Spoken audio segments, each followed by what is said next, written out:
The structure of this session is going to be, so first I'm going to talk a little bit and introduce what we're going to do. Then we're going to do a meditation involving Stupa visualization.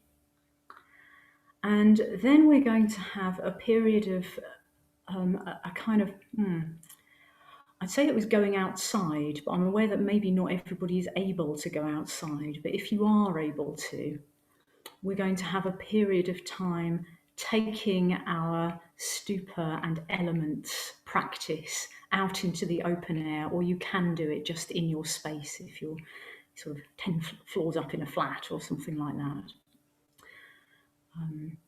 And then we'll come together at the end to hear any comments. So that's where we're heading, folks. Okay, so I'm saying we're doing a Stupa visualization, and I think Maitrisiddhi mentioned Stupa earlier as well. But first of all, okay, so what is it? Just starting with the basics. Why are we visualizing this random thing? Okay, so what is it? So a Stupa is, I mean, I'm not sure if it comes from other Southeast Asian traditions as well, but it's definitely a Buddhist funeral monument.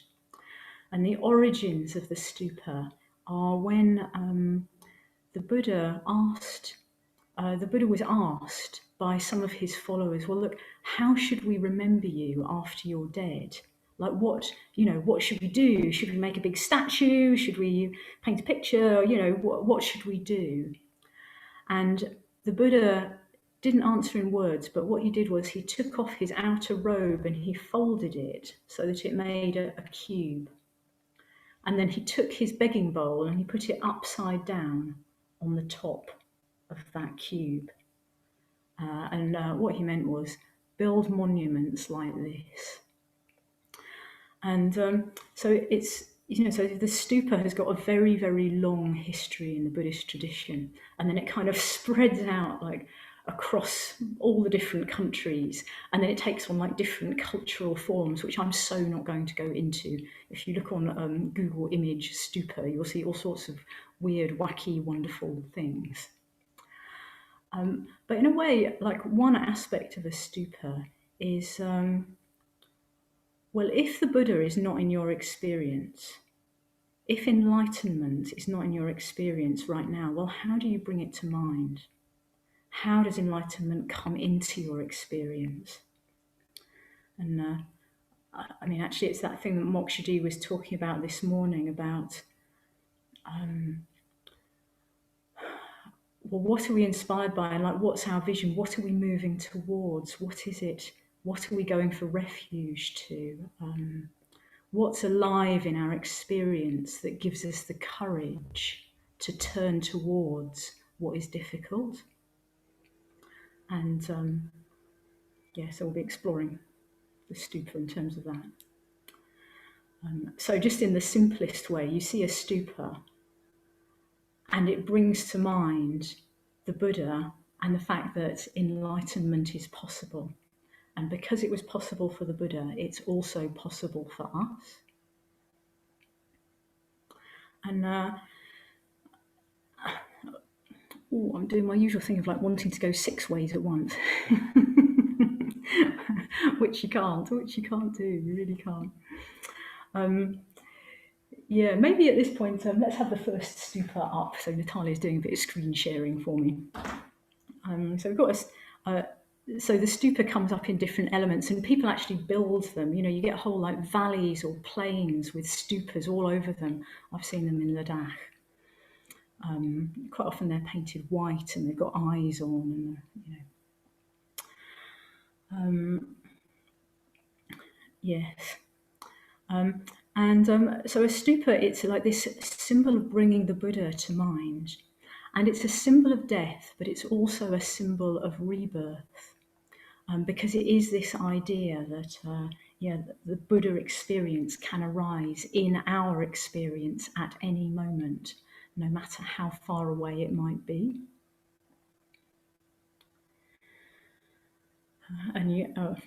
Okay, I've got to sit on myself because what I want to do is talk about all sorts of exciting things about Stupas, and what I've really got to do is tell you about the practice. Yeah.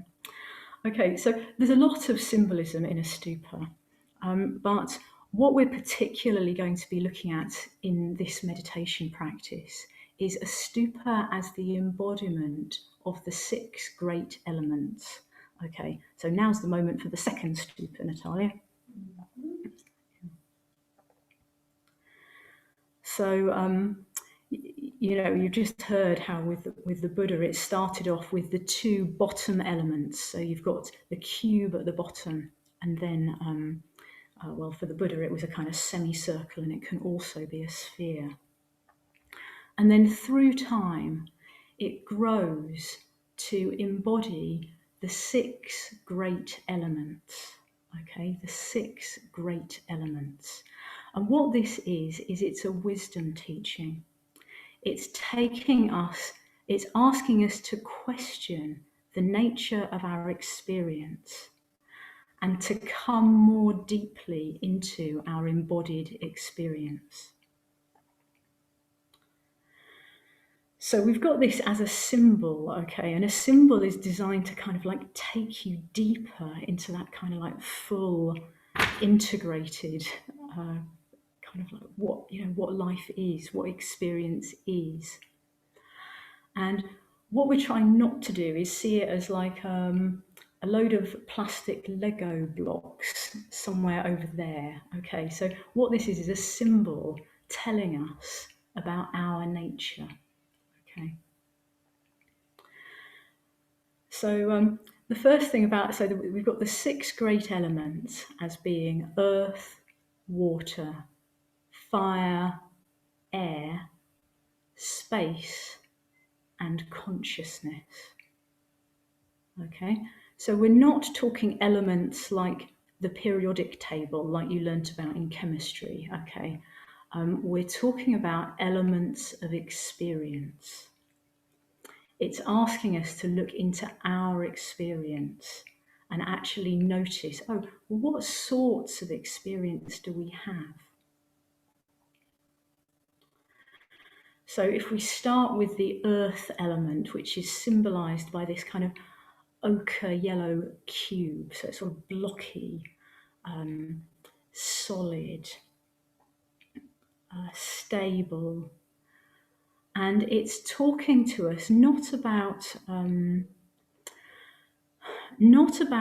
something that's like matter out there. From Amy, okay, does metal come into this? Right.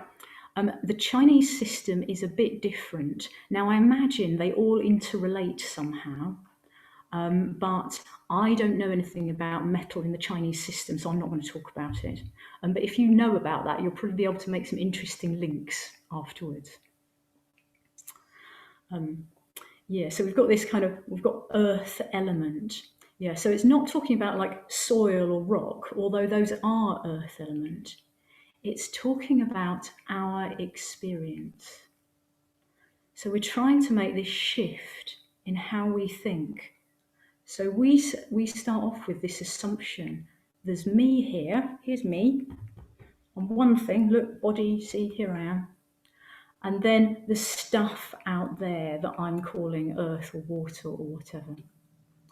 What this system is asking us to do is notice, actually, we only know inside and outside through experience. So earth element is, so if I touch my laptop, if I sort of push on the laptop, there's an experience of solidity. So try doing that, like try sort of pushing down on something and just notice, like you've got an experience there that's resistance, pressure, solidity. And that's outside ourselves in terms of, wood, metal, buildings, other people. And we have in ourselves, like our bones are pretty solid, my arm doesn't bend. So we've got earth element in us as well. And then we've got the water element. So that's represented by this sphere. So if you think about like a water droplet as it falls, or water in space, it just forms this kind of gleaming silver sphere. And again, water, we're not talking about like H2O, we're talking about something that flows in one plane and takes on the shape of whatever surface it's in contact with. It can only flow in certain directions. It's quite sort of, it's got this fluid quality to it.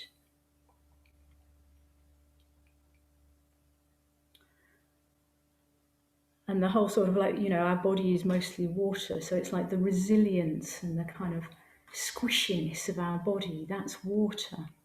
The fact that our body kind of moves when we push it, that's kind of like water element. We've got saliva in our mouth that we can feel.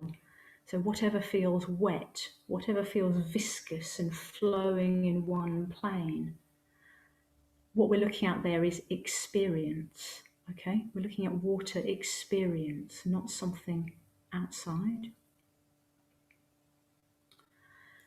Then we have this red cone, like a flame going upwards. If you've ever lit a bonfire and had it all go kind of, you know how you get this kind of like leaping flames that look like they're trying to lick the sky, and that's what this red cone is. And it's talking about heat, energy in the process of transformation. So whatever is of that heat quality. So again, our bodies, while we're alive, our cells are producing fire. There's heat, and then when we die, that energy flows elsewhere. So fire element from the sun, fire element from a cooking stove, fire element from composting material. And again, what we're looking at is a quality. We're looking at a quality or an experience of heat or cold. That's what we know. We don't know anything out there about like what fire is. We know our experience, which is heat. And then we have this green crescent, which represents air. And again, we're not talking about like the chemical compound of the Earth's atmosphere. We're talking about what it is to be a gas that flows. So freedom of movement in all the different planes. It can flow, it can twizzle, it can twist. And this pale green, it's like the colour of life. If we don't breathe, we don't live. It's like this pale green of leaves in early spring. And quite often, well, how do you see the air? You see it as it blows through these pale green leaves. And, it doesn't blow in a straight line, does it? It's kind of whooshing all over the place. And we have air element in us as our breath, this tide that just keeps flowing throughout our life. We feel air against our skin, this kind of free, liberated flow. So again, we're looking at an experience. We're not looking at a sort of fixed chemical substance. And then we go even more subtle.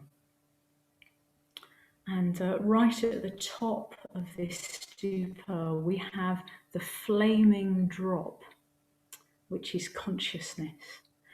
And this flaming drop, it's kind of like prismatic. It's like all the different colours of the rainbow, all the different colours that white light fractures and shines into when it hits a prism. It's scintillating. It's not a kind of stable, fixed object at the top there. It's representing consciousness. And it's quite interesting to think, okay, so all of us have consciousness present at this moment. How would you represent that in a picture?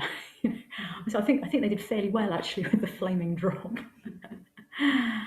And typically we think of consciousness as ours, or else I think of it as Natalia's or whoever's. But actually, we could think of it as consciousness element. So, I'm sitting here and consciousness is happening. But as I go out into the landscape, there are beetles and worms in the ground, and there are birds flying through the sky, and plants have plant level consciousness. And in a way, like all life has some level of consciousness. And we split it up. We say, oh, this is my consciousness, or that's slug consciousness. Well, that's fair enough, in a way, we can think of it like that.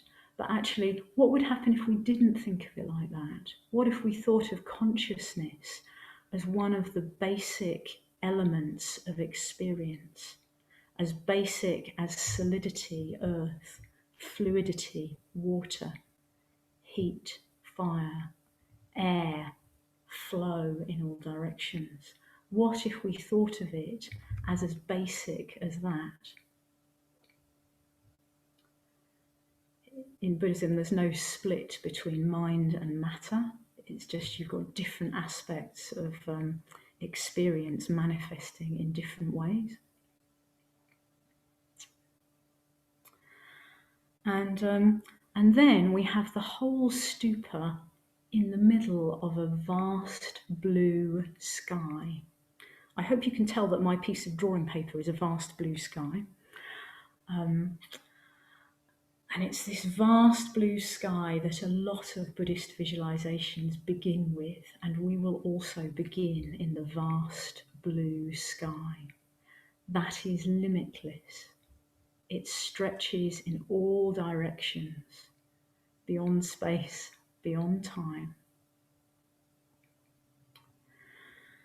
And when we're thinking of space in this sense, well, if we want our minds to boggle, we can think about like physical space, like, well, okay, there's the galaxy, and then there are other galaxies, and then there's like the edge of the Big Bang. But what happens after that?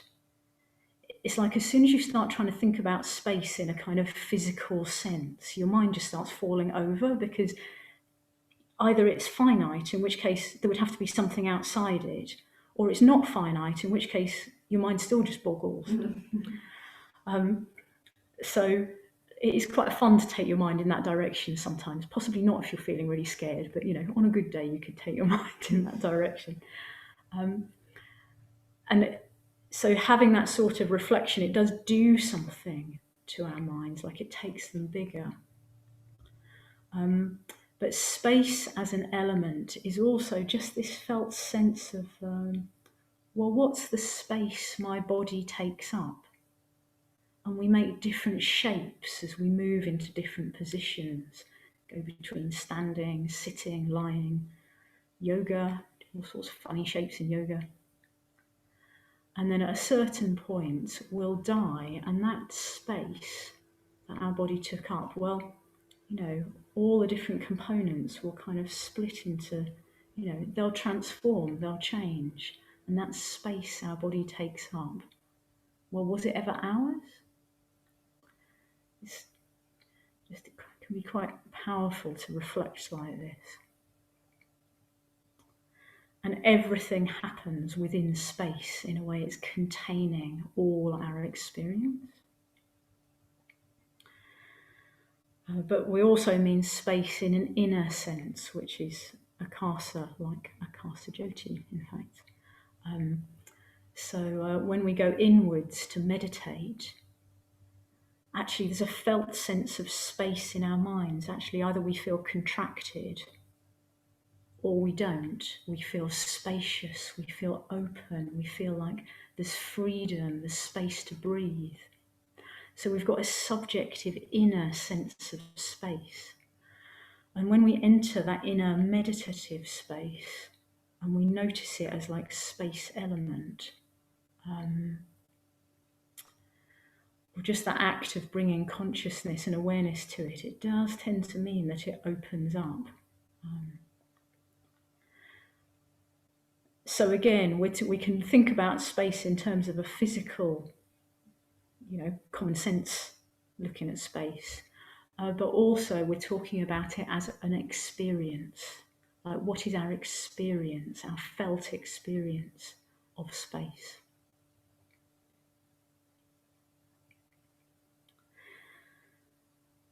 So we're going to do this. We're going to do this practice both with us. So we can visualize a stupa out there in front of us, and we are going to have a go at doing that. And we can also experience our own psychophysical being as a stupa with all these different elements rising and falling. And we're going to have a go at doing both. And we're going to have a go at doing both because for some people, the visual symbol aspect, it's like that's what opens some people up. And actually, I'm one of those people. And that brings all of my body and my experience online. And for some people, going in through the body and the direct kind of like sensations of the body, that is what opens them up into an integrated experience that then can, sort of open. So we're going to try both ways. But basically, if you find you're responding more to one than the other, you could just completely go with the visualization and really enjoy it.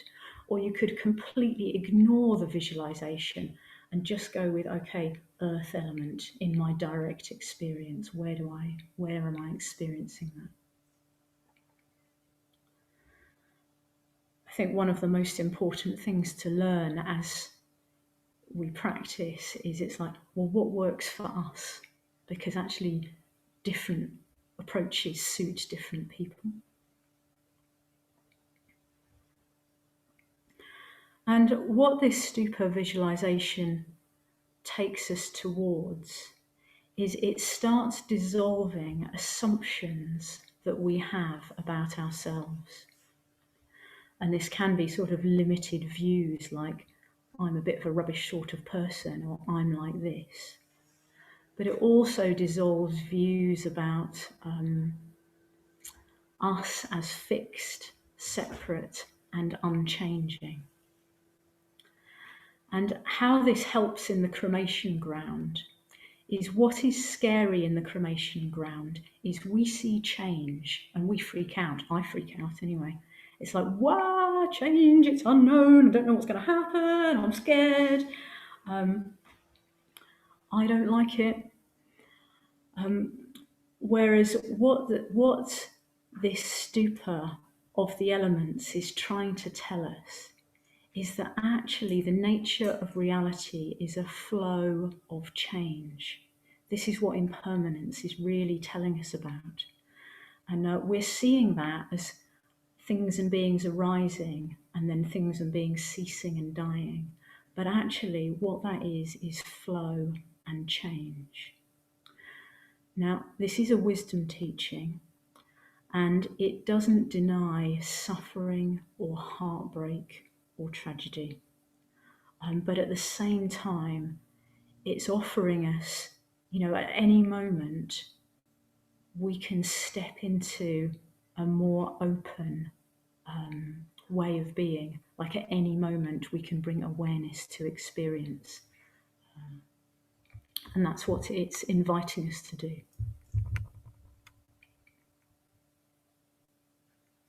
So if you get scared, just open your eyes and look around your room.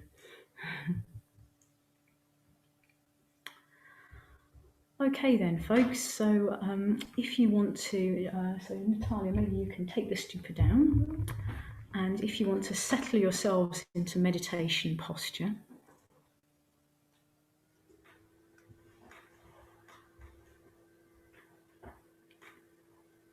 it's always best to go to sleep in a comfortable position rather than going to sleep in a sort of nodding dog upright meditation position. So uncomfortable on the neck.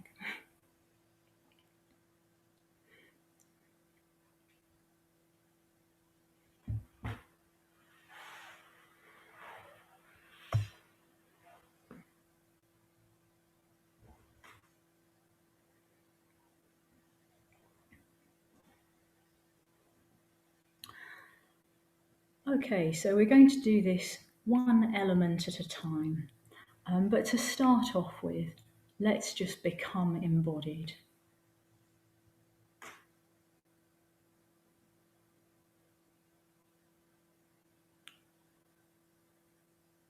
So just noticing what's loudest in your experience. Is it somewhere in your body?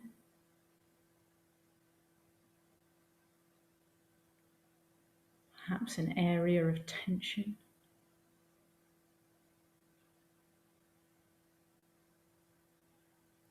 Or the fact you're a bit hot or cold?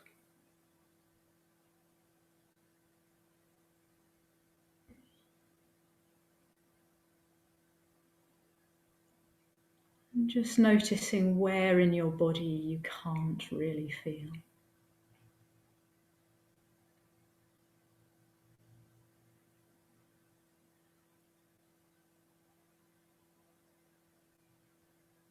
Anywhere that feels a bit numb or disconnected.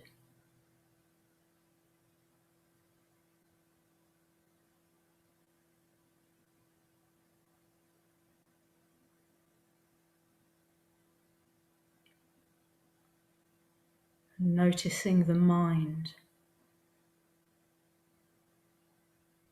Does it feel spacious or lots of thoughts?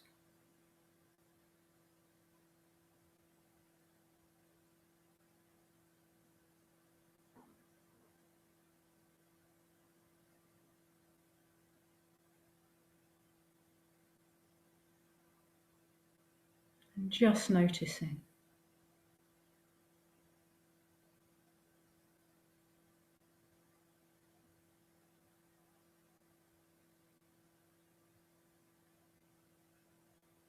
Can we feel our base against the floor?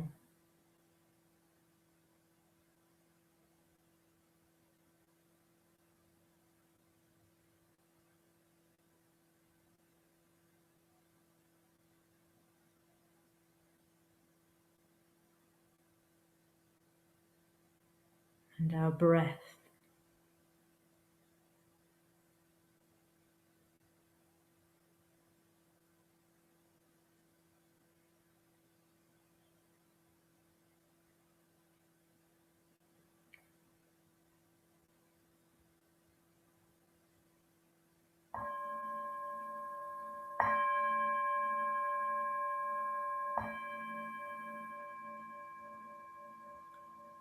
Stupa visualization.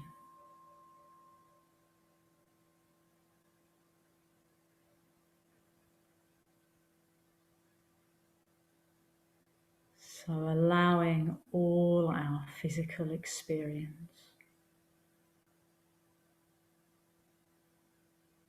all the sensations of aliveness,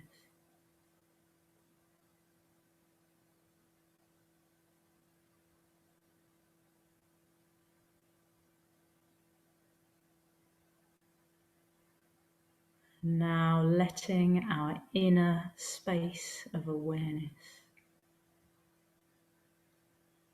become a vast blue sky.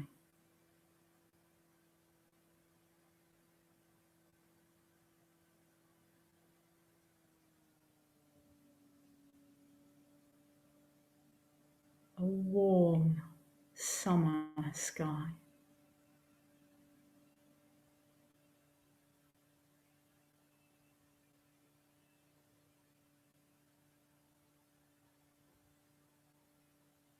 A limitless space of freedom and potential.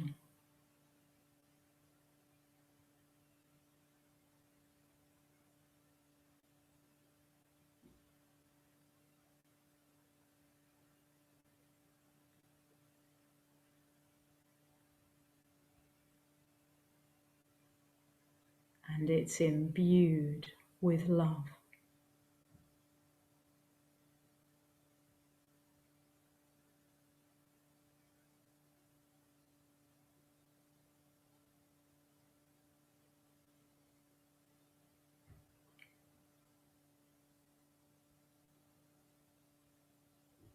We can be exactly the way we are right now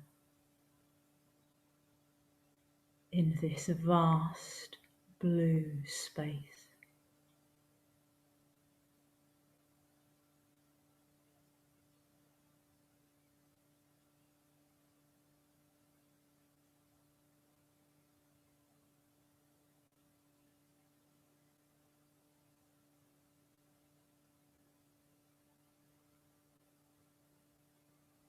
And exactly as we are, with the body-mind that we are, we sit in this vast sky, seated on a lotus.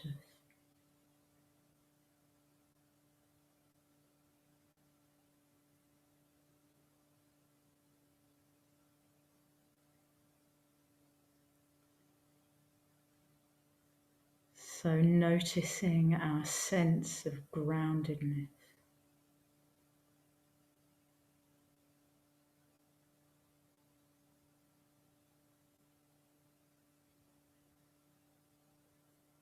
direct physical sensations of pressure and support.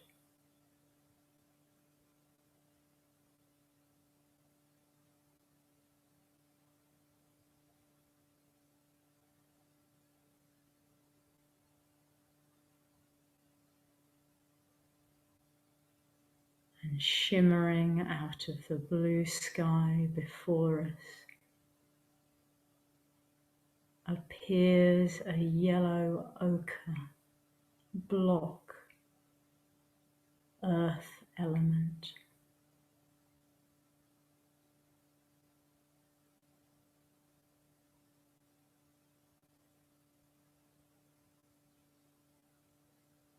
It might be smooth like clay,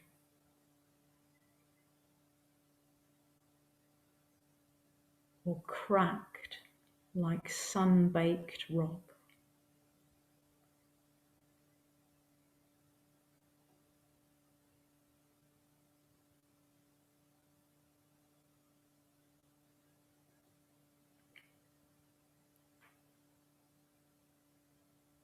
And in our body we feel our base, our solid, grounded earth element in us.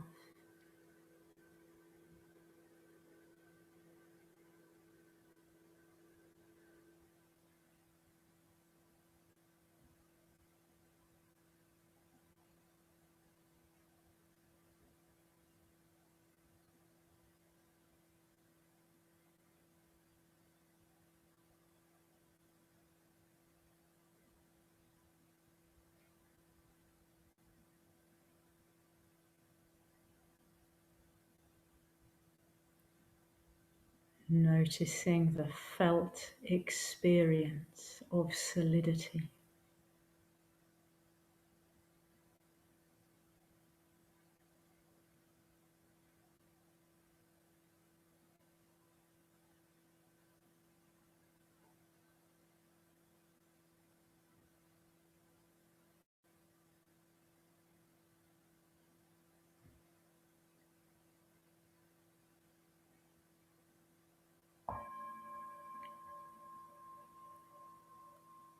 Now in the blue sky,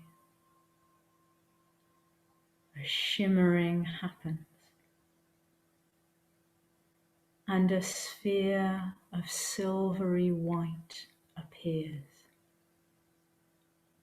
Water element.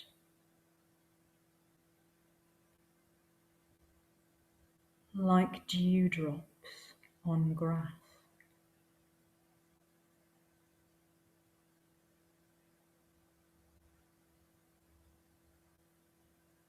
Like silvery reflections on a still lake.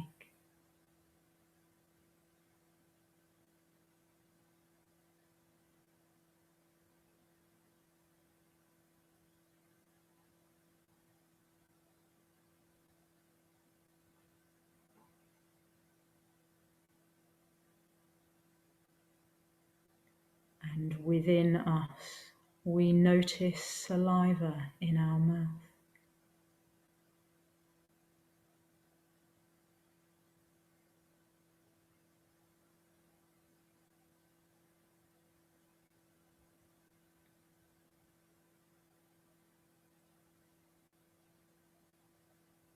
And we notice the flow, fluid moving of our belly, yielding with the tide of every breath,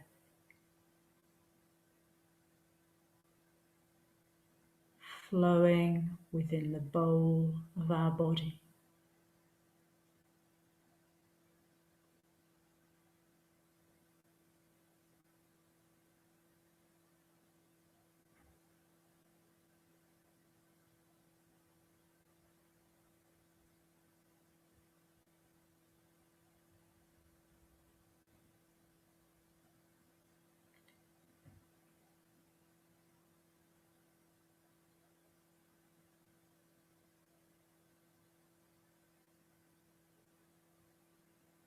Noticing direct sensations of yielding and wetness in the body.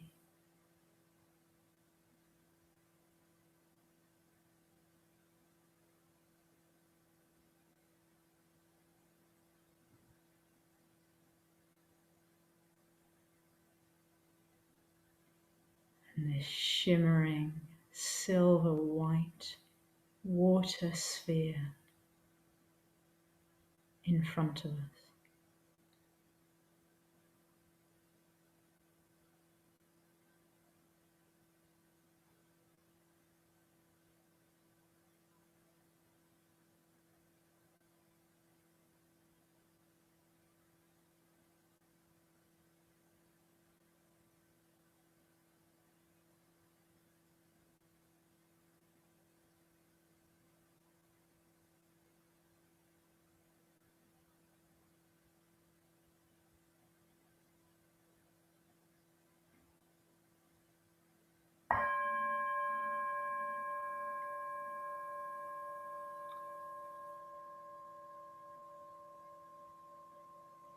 So in this vastness of blue sky, above the block of earth and sphere of water, appears shimmering like a heat mirage, made of flame, a red cone, burning and rising tall.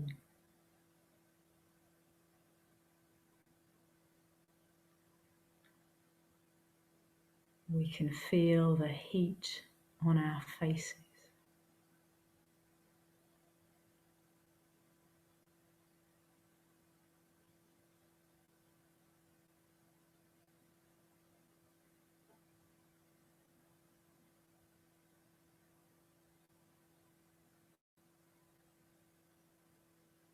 And within our bodies, fire element.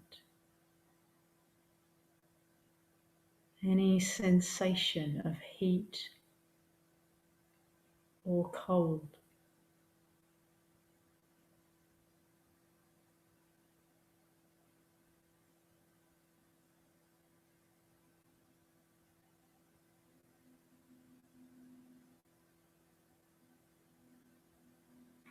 Or any sensation of energy in our uprightness.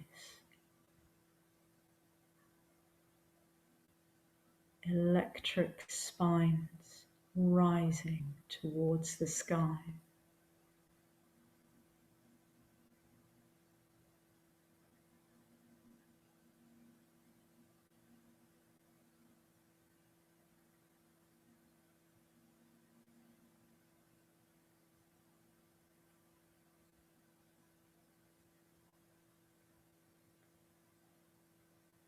Vitality in every cell.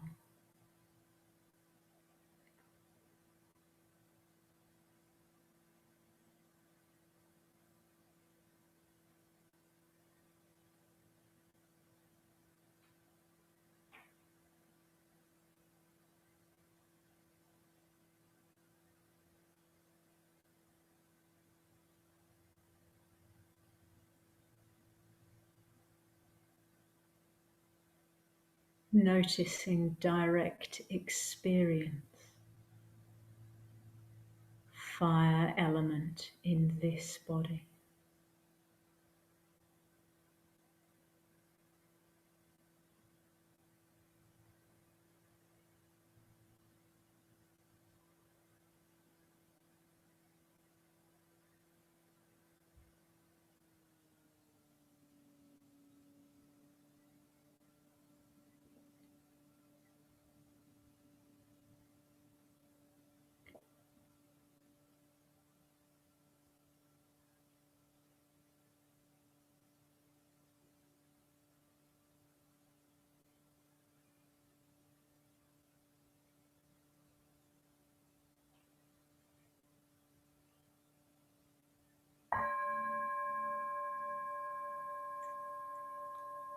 Air element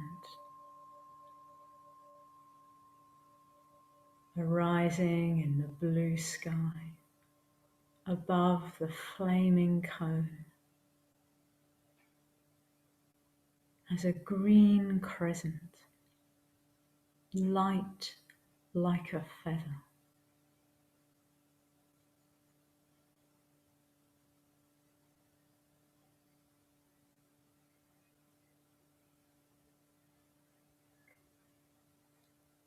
Air free flowing through green leaves.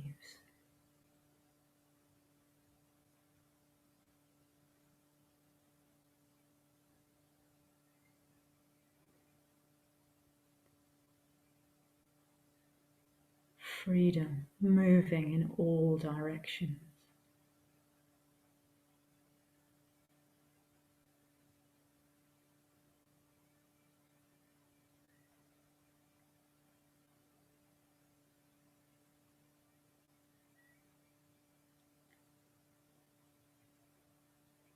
And air element in us. Sensations of air flowing through nose and throat and heart area.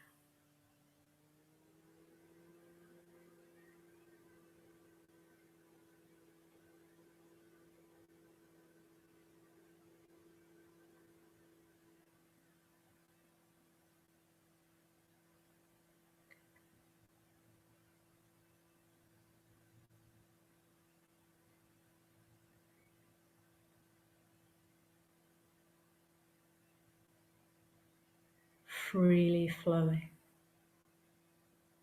Each breath we let go and are given breath again.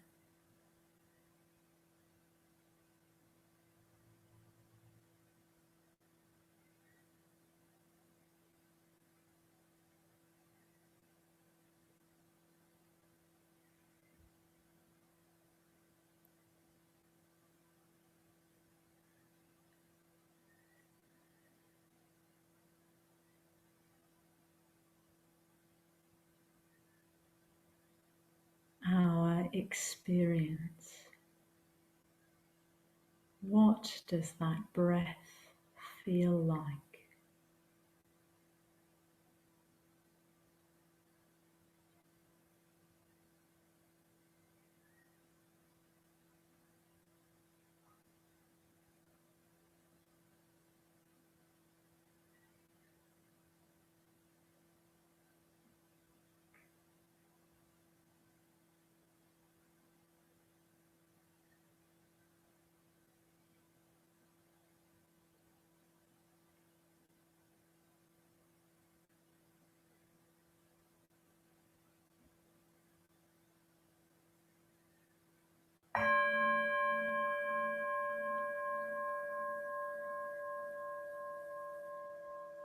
Consciousness element.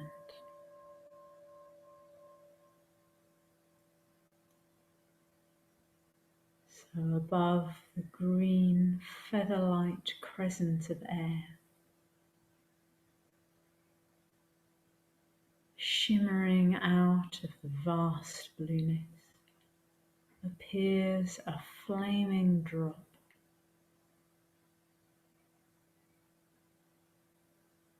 shimmering with all the colours of the rainbow.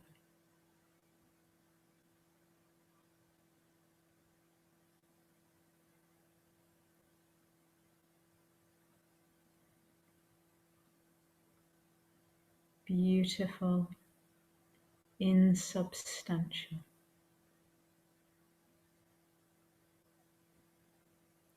translucent.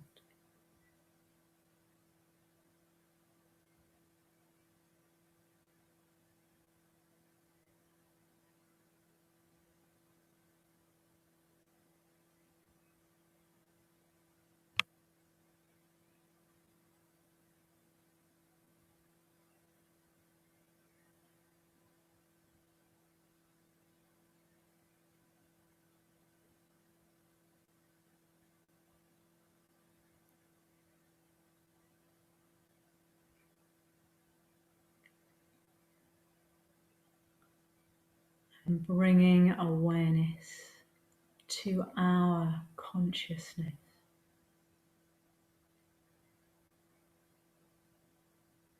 As simple as noticing that experience is arising.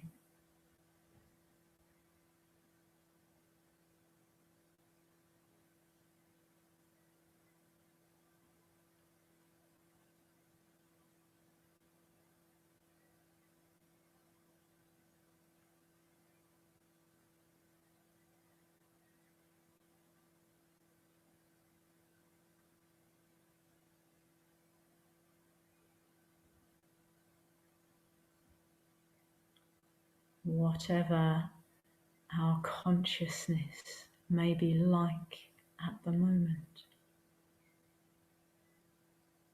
it is simply arising without our willing or wanting, just present.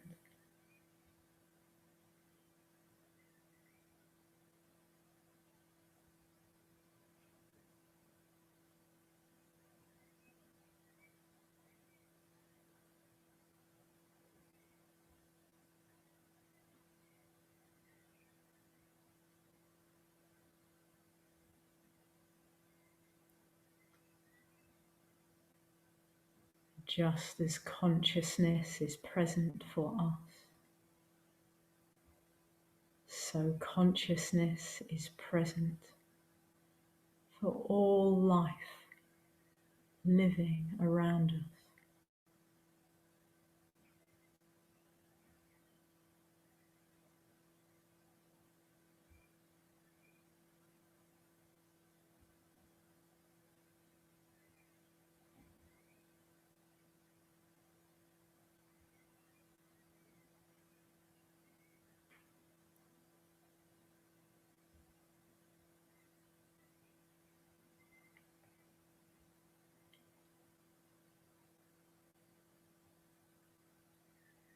So now tuning into our physical experience of all the elements.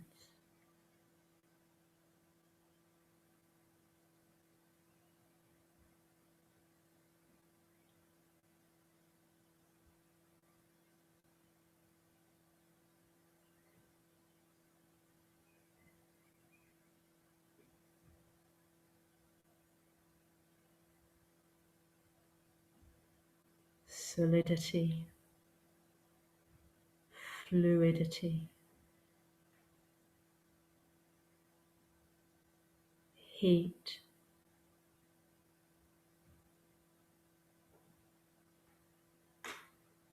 free flow,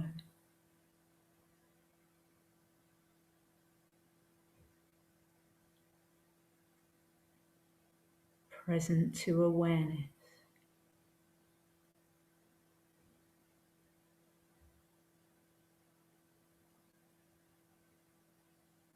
arising within space.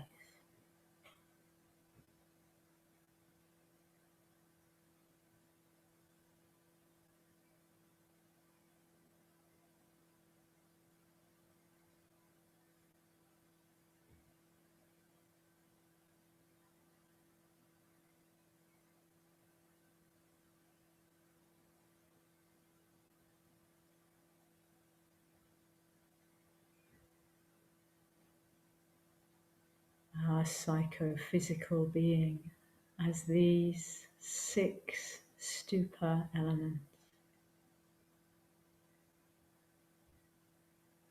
And before us in the vast blue sky, the 6 great elements.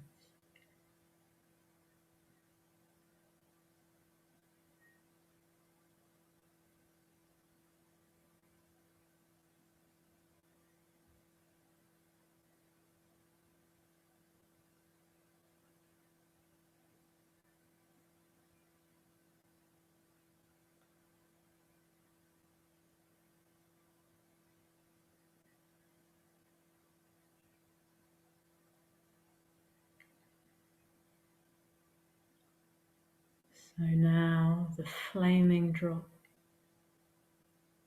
dissolves into light,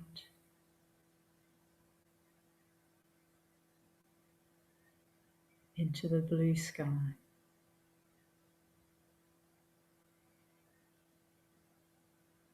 The green crescent shimmers and dissolves.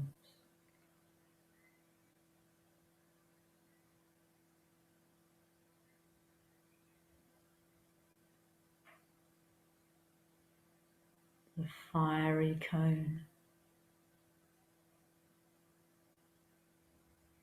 dissolves into light and is absorbed into this vast blueness.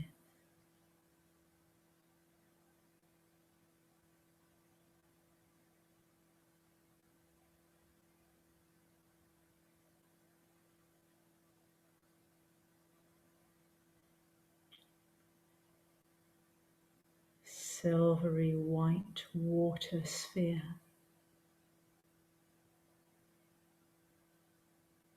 shimmers to silver and dissolves into the blue.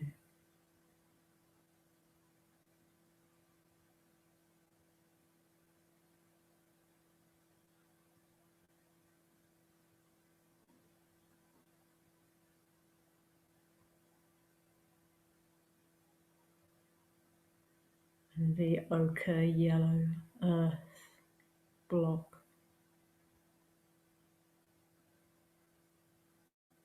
dissolves into yellowish light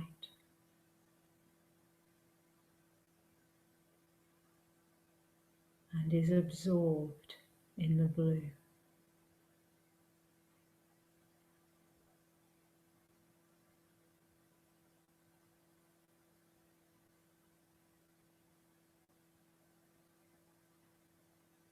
We're seated in this vast, loving space.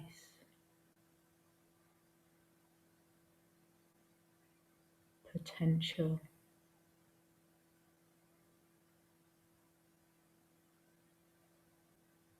change,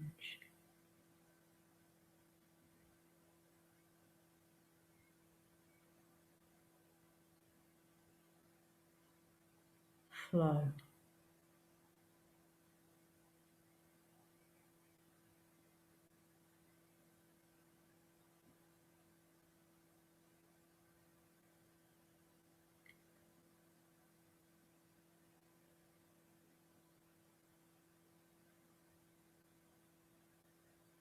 So bringing awareness now to base and breath,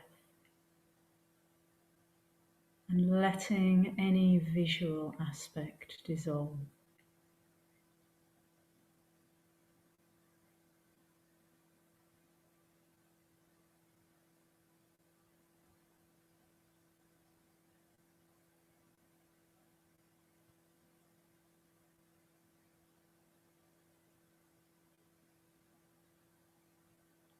And opening to a sense of our space, whatever room we're in.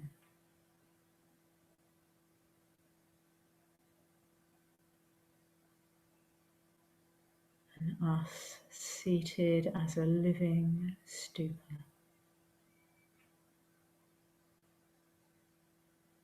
experience arising and falling.